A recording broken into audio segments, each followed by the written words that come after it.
Good morning, everybody. It's Charlie with your cheeky sneak peek behind the curtain. It's the match of the day highlights from the Patreon, of course. Coming up, we have some interesting questions from a mug of tea. That's the cup of tea spin-off we do exclusively over there. We have a very spicy rating from the Leeds player ratings, a very, very spicy rating, and a cheeky bonus at the end. We don't often talk about the Patreon having, but we thought we should show you anyway. Rob's kicking us off tonight. Rob says, do you think we can keep up a top 6 challenge if we don't make any January signings? Actually, I do.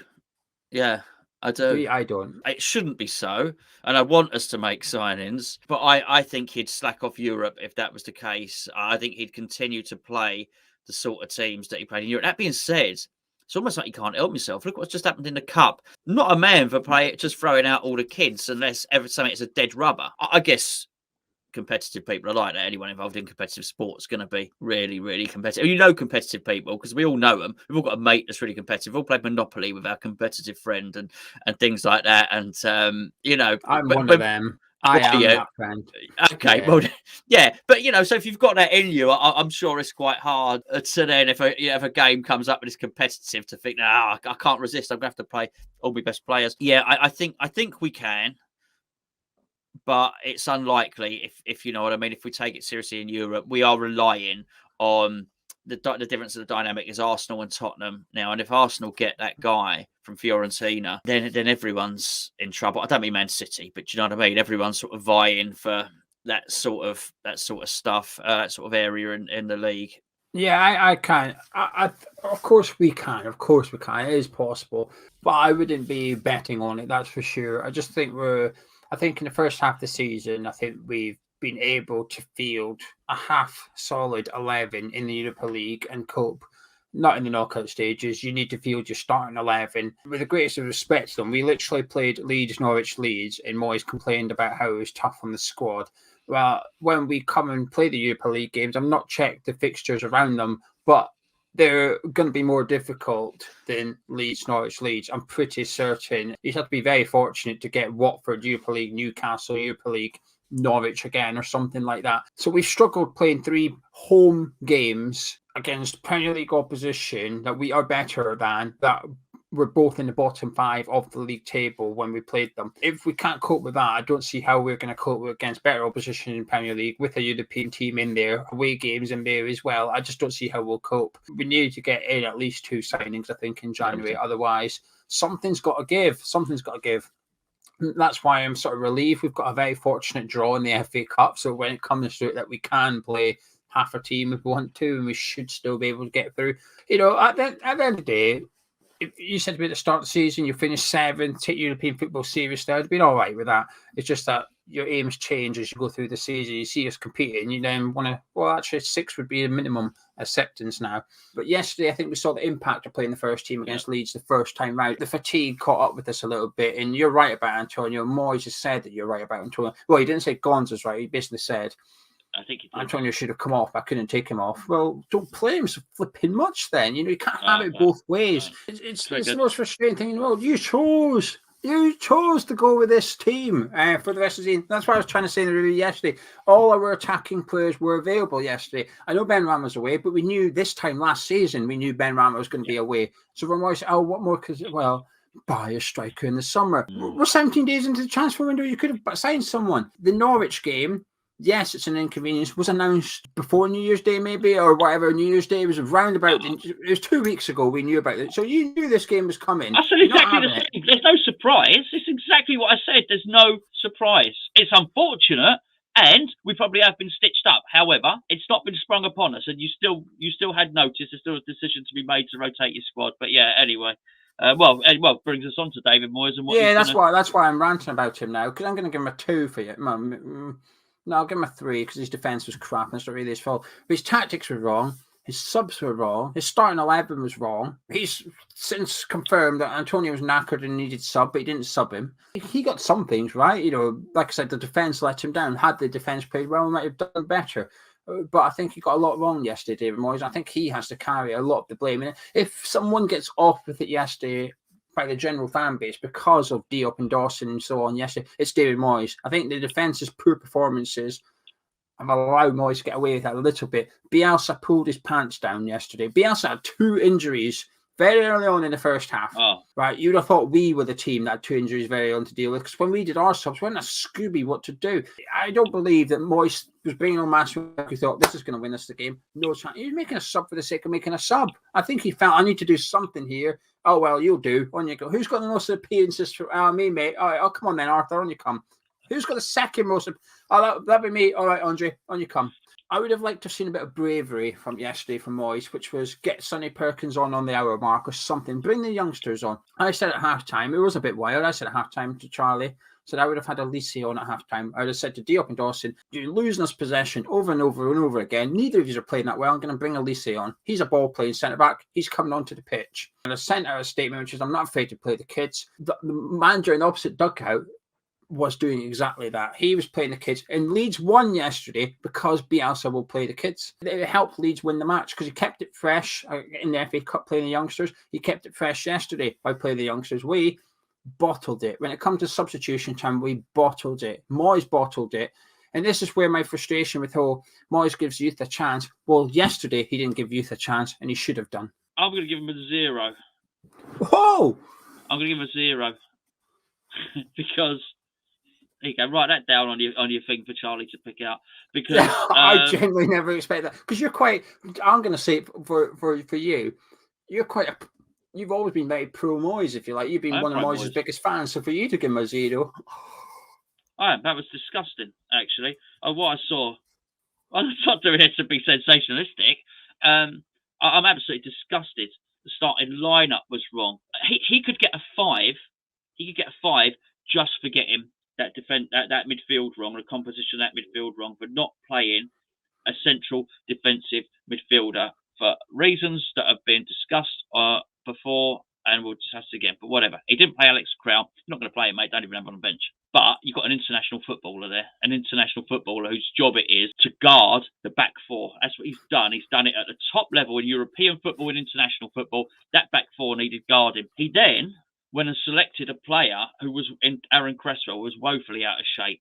He had the data. He would have had this stuff in front of him. He would have known how fit he was. He clearly wasn't fit at all. We lost our first goal more or less because of it, although lots of other people were to blame. Immediately evident at half-time that both fullbacks needed swapping. Now, I get why he didn't do both. Even basically, if you take Cresswell off and put Masuaku there, you're swapping one problem for another. I get that. But realistically, they both needed swapping. But do one. I don't know this season who's better, Ben Johnson or Cresswell, or Ben Johnson or Supau. I don't know. It's a close run thing. Close enough that if one of those fullbacks is playing crap, you get Ben Johnson on because he'll do a better job, because he'll. I think Ben Johnson's a solid sort of 7 out of 10 player, right? That's what you get out of him. We were getting 3 out of 10s and whatever from our defenders there.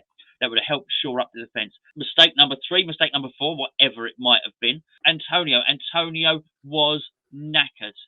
You've failed to manage your squad. I've given him lots of leeway. I'm loath to go at him for transfer window and stuff like that. You're in a situation, a position of your own making there. You know, I've signed a player, even if it's just a loan player or a striker that you can play there.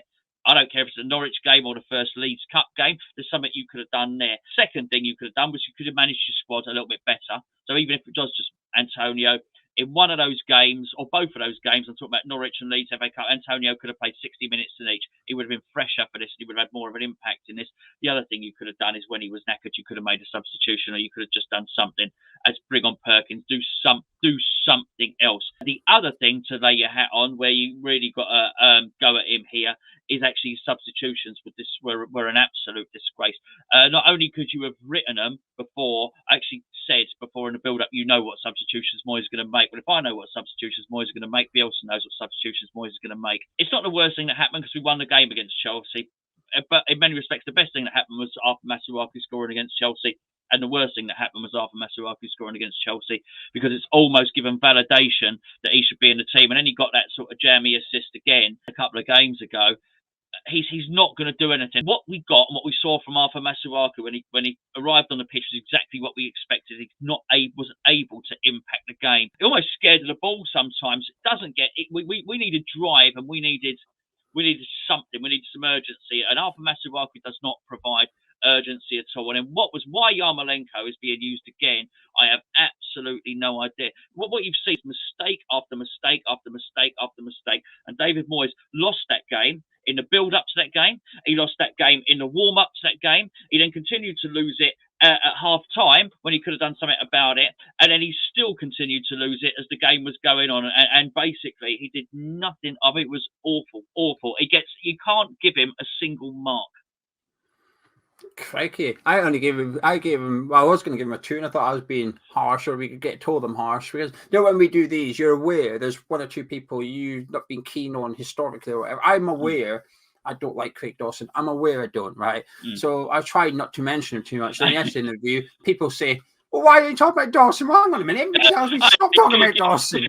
You can't win. I know. Yeah, yeah. So when it comes to Moyes, I try to be a bit reluctant about it, because in the past, I do go in, as you call it, 2-footed stud showing on David Moyes. But yesterday, he just got it massively wrong.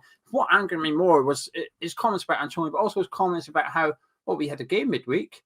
Maybe we should have got that. Well, maybe you should have then, David. Or maybe you should have taken into consideration when picking your lineups. And there wasn't much options there for rotation yesterday. But Ben Johnson's there, Alex Crowell's there, Ariola's there. Now, while swapping the keeper probably doesn't make that much difference, he is still there for an option as well. And then you've got the youngsters as well.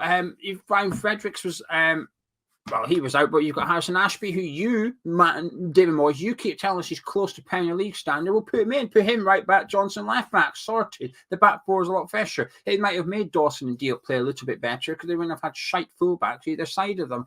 You don't know. Would Moyes have mentioned the midweek game if we'd won? Probably not. And I just think, this is just an excuse now. You're just using this as an excuse to try and justify us looking tired out there. And the reason we look tired out there is not because we had a midweek game. Did it impact it? Of course it did. But we've got the Europa League coming up. What are you going to do? Complain that we've got Europa League games to play? No.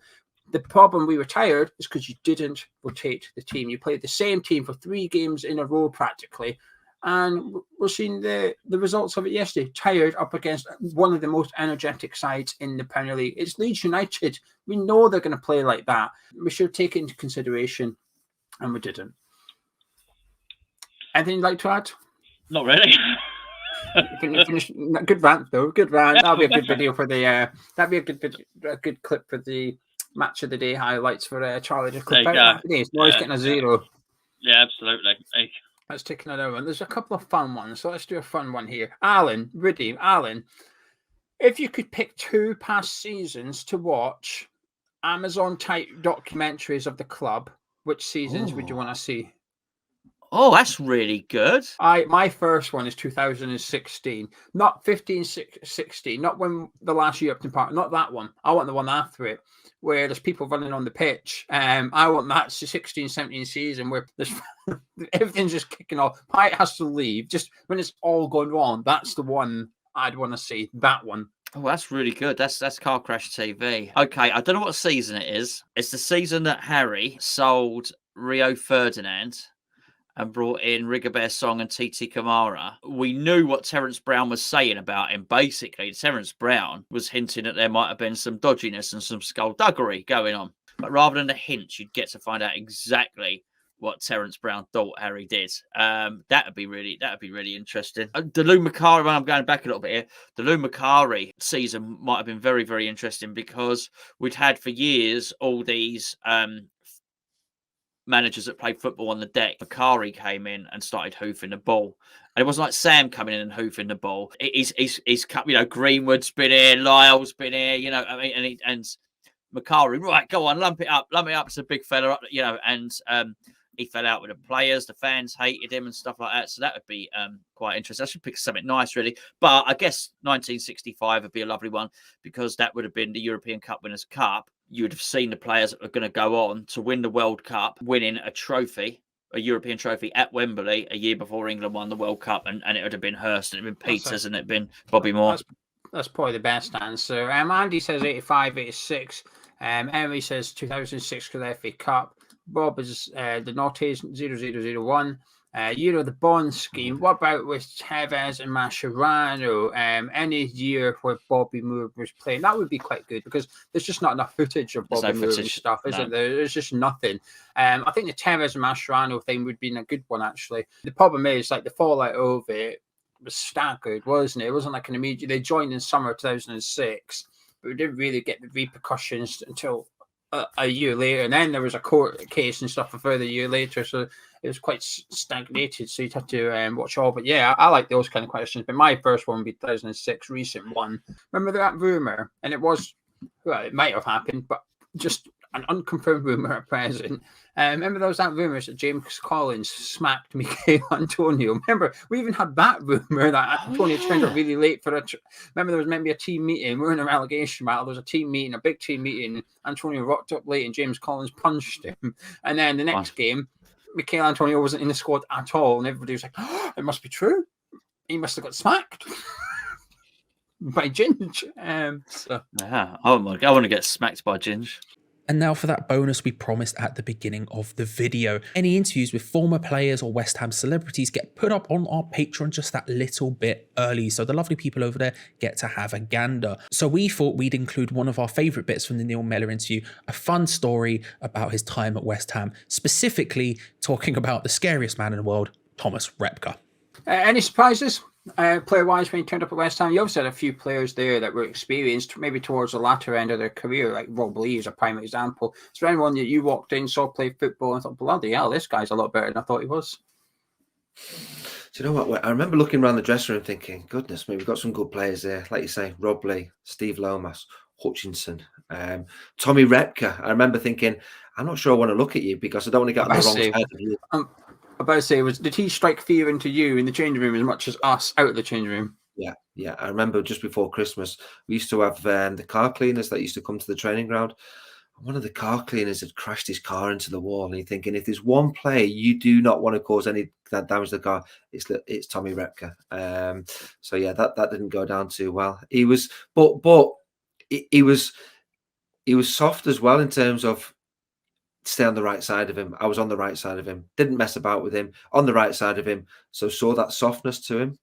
Did not want to get on the wrong side of Tommy Repka. And remember that all this and more goes up on patreon.com/Hammers Chat every single week. We're talking the opposition preview with Gio. We're talking the breakfast show. We're talking player ratings. We're talking Gonzo's matchday vlog. We're talking my exclusive Patreon podcast, 2 Spanners, 1 Hammer.